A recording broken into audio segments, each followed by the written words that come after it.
Hey guys, what is up? Pritesh from PI Podcast here, and today I am going to be taking a look at my expectations for the Atlanta Falcons 2022 team. I am a huge Falcons fan. I have a lot of Falcons jerseys as well.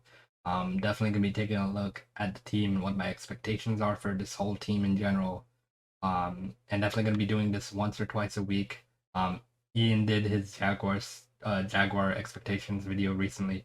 We do that once or twice a week.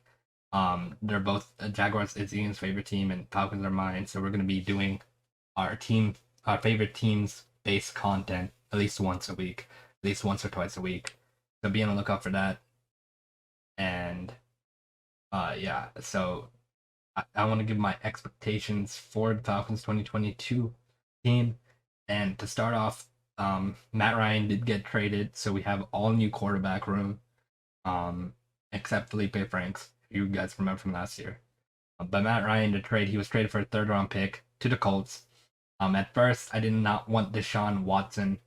Um, I still don't. I still didn't think we needed Deshaun Watson because I think Matt Ryan still had a few good years left in him, and I know Deshaun Watson has a lot of talent, but I don't think it was just a big gamble to try to get him. The Browns offered him like $300 million, and that's why he went to the Browns. Um, so I didn't think it was needed to try to go for Deshaun Watson, and that led to Matt Ryan being traded because he did want out after that because he felt betrayed. Obviously, because you've been the Falcons franchise quarterback and you played well last year, and you still want to try to get rid of him. Definitely did not agree with that at all. I think Matt Ryan still had a few good years left in him and could lead this offense, and with this improving defense, I think it could just help even more. Um, so let's start off with the quarterback room. So we have Marcus Mariota, who has played under Derek Carr for the last few years as a backup, and I think he's learned under him. So I believe that Mariota will have learned a lot more than he has in his time in Tennessee. The only reason he didn't get the starting job or he hasn't continued starting job in Tennessee is because he didn't develop. And with an NFL quarterback, if you can't develop it in 5 years, that's just not good. You're not going to be good. That's not good enough to be a franchise quarterback for a team. They give you 4 or 5 years to try to develop and try to make yourself the star of their offense, star of their team, and lead that team to the Super Bowl. And if you can't develop enough, if you can't throw all the passes, if you can't make the right reads, if you can't be QB accurate, have that QB mentality as well, be a leader in that locker room, definitely it's not gonna help. And that's why he was released from Titans. And definitely, but he was backup for the Raiders under Derek Carr, and Derek Carr is a solid quarterback. He's a good quarterback, so I think he learned a lot from him. And I think Marcus Mariota will show shine of improvements this year. I think he can play well. Behind him, we did draft in the third round Desmond Ridder, who was quarterback for Cincinnati in college, and Cincinnati recently made the playoffs, so that's a big feat in itself. So I think Desmond Ridder is a safe quarterback. I think we um, picked him at a right spot because Kenny Pickett went first, and then there was no quarterbacks drafted until we drafted Desmond Ridder in the third round. I kind of wanted Malik Willis, but I get why we picked Desmond Ridder because he's kind of that safe pick quarterback. He's more NFL ready than Malik Willis is. Malik Willis, he's going to take some time to develop, so the Titans can't force him into the lineup. They still have Tannehill, so I know they'll sit Malik Willis this year. If they don't, that's not good for his development because I think Malik Willis needs to sit a year or two before he even to learn that offense, to learn quarterback play in the NFL. I think Desmond Ridder, I would like to see him sit for a whole year or two. So, and it depends on the play of Mariota. Arthur Smith came out and said that it's going to be a QB battle to see who gets the starting role. I believe Mariota won that battle just because of experience and just because he's a veteran in the league. There's a chance Desmond Ridder could compete with Mariota, but at the end of the day, he doesn't have the experience. He doesn't have the veteran leadership that Mariota has. But who knows? There's signs that Desmond Ridder has shown really good signs of leadership recently in practice. Doesn't count for anything, obviously, but um, I think Desmond Ridder is that safe quarterback. We might even see him this year if Mariota doesn't play as well as Arthur Smith hopes he will. And now going on to our tight end room. Kyle Pitts, as you guys know, I won't talk about him too much because you guys know, phenomenal receiver. I think he'll go over 1,200 receiving yards this year. Kyle Pitts is an amazing tight end. I think he's just an all-around explosive tight end and a hybrid of his kind. And behind him, there's not too much backup tight ends that we have that are in that same level, but I think Kyle Pitts is good enough at tight end. At wide receiver, we just drafted Drake London. We signed a lot of different receivers: Kadarius Hodge, Auden Tate. We traded for Braylon Edwards from Raiders, who was a tall receiver. So the Falcons are kind of building this basketball kind of offense with 6'3", 6'4" receivers. So that way, even if Desmond Ridder, whoever starts, or Marcus Mariota probably, if they are a little inaccurate, they can always throw it higher, and these tall receivers can go up and grab it. So it's kind of like a basketball team in a sense. So it's going to be really cool to see. And Drake London, arguably the best receiver in the draft. I know Jameson Williams is up there. I think he's a really good receiver as well.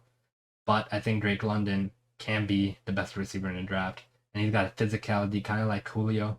Not saying he's Julio, but he has that physicality, that speed, the kind of mentality that, I mean, just everything about it. Falcons, we do a really good job of finding wide receivers, which I've always loved.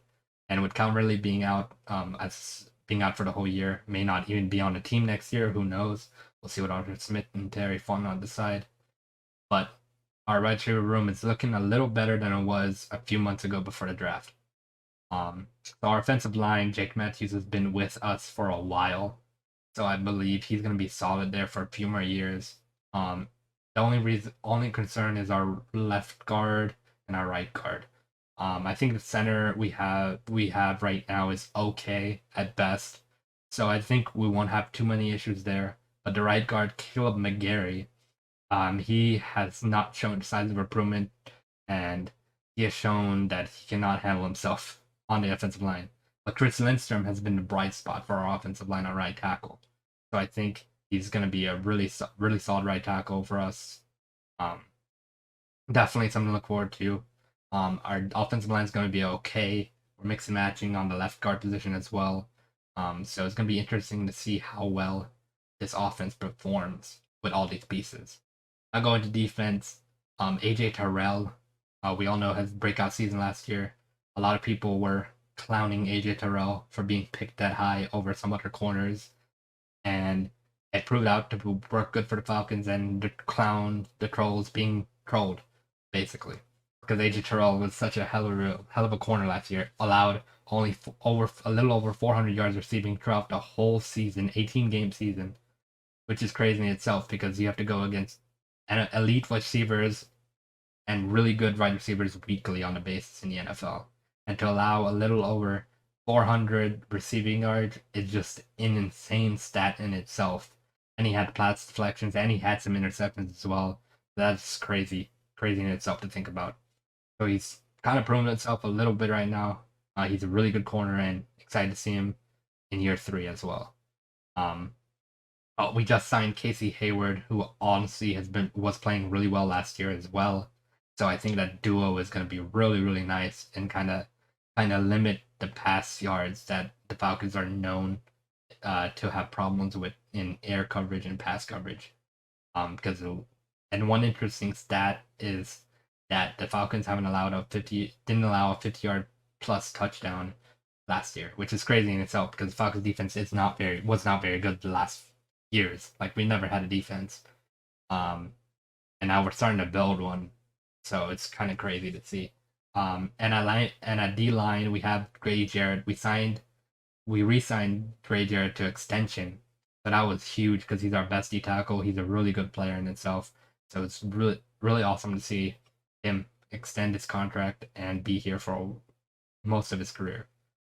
And then we just drafted Arnold Ebiketie in the 2nd round. He has first-round talent. Arnold Ebiketie does. He calls himself the Doctor of Pass Rush, which is a really cool nickname for him. And it's gonna see if we can kind of get pass rush going this year, because Falcons really haven't really had a pass rush either.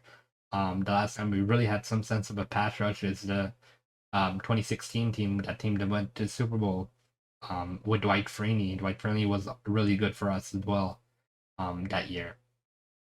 So it's going to be interesting to see that defensive line, if they can get more pressure. We've revamped the defense. There's so many new names on defense. A linebacker, Deion Jones, may be the starter. Who knows? He had shoulder surgery, so potentially there's rumors of him not being on the team soon. So we'll see on that as well. And then our backups, we saw our backups play. We lost Foyce Olokun, but I think we have enough depth at linebacker to be fine without Olokun. And Foyce Olokun's a really good player, but I think we were able to let him go. We weren't able to afford him, but I think we were good enough at depth at linebacker to be able to let him go. And at safety, we have Eric Harris still, who played well last year as well. And then at strong safety, we're going to have Javion Hawkins and Richie Grant can come in as well. 2 second-year players that I think played a little bit last year as well, that could show signs of improvement as well. And I'm excited to see them play as well. So it's definitely going to be interesting thing to look at. My expectation is that we compete and win 7 or 8 games. I don't think we win 10 or more games, just because question marks with Mariota in the quarterback room, question about the offensive line, questions about defense as well. Can they be a good enough defense? We don't know, and it's not all gonna fix in 1 year. So we're kind of in a rebuilding state a little bit. I wouldn't say a full rebuild because we have pieces everywhere.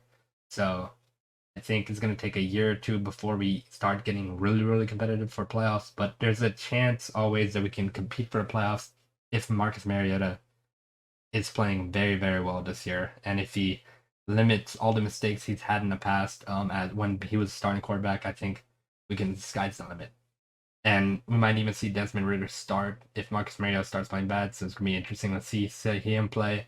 I think we should sit him for a year, but I think he's NFL ready as well. So it's going to be interesting to see.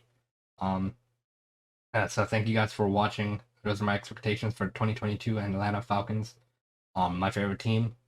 So thank you guys for watching. Hit the sub, hit the like button. Definitely we have podcasts every Tuesday, Thursday, and Sunday at 10 o'clock p.m. Eastern time. We talk about anything NFL. So no matter if you're a Jaguar fan, Falcon fan, or any other team, we have open arms. Definitely check it out. We talk about every single team every week. So definitely something to look at. So thank you guys for watching. Rise up. Thank you for watching the PI Podcast. Make sure you subscribe and tune in next time so you don't miss the latest news in the NFL world. You can also follow us on TikTok at PI Podcast and on Twitter at PIPodcasters. Until next time.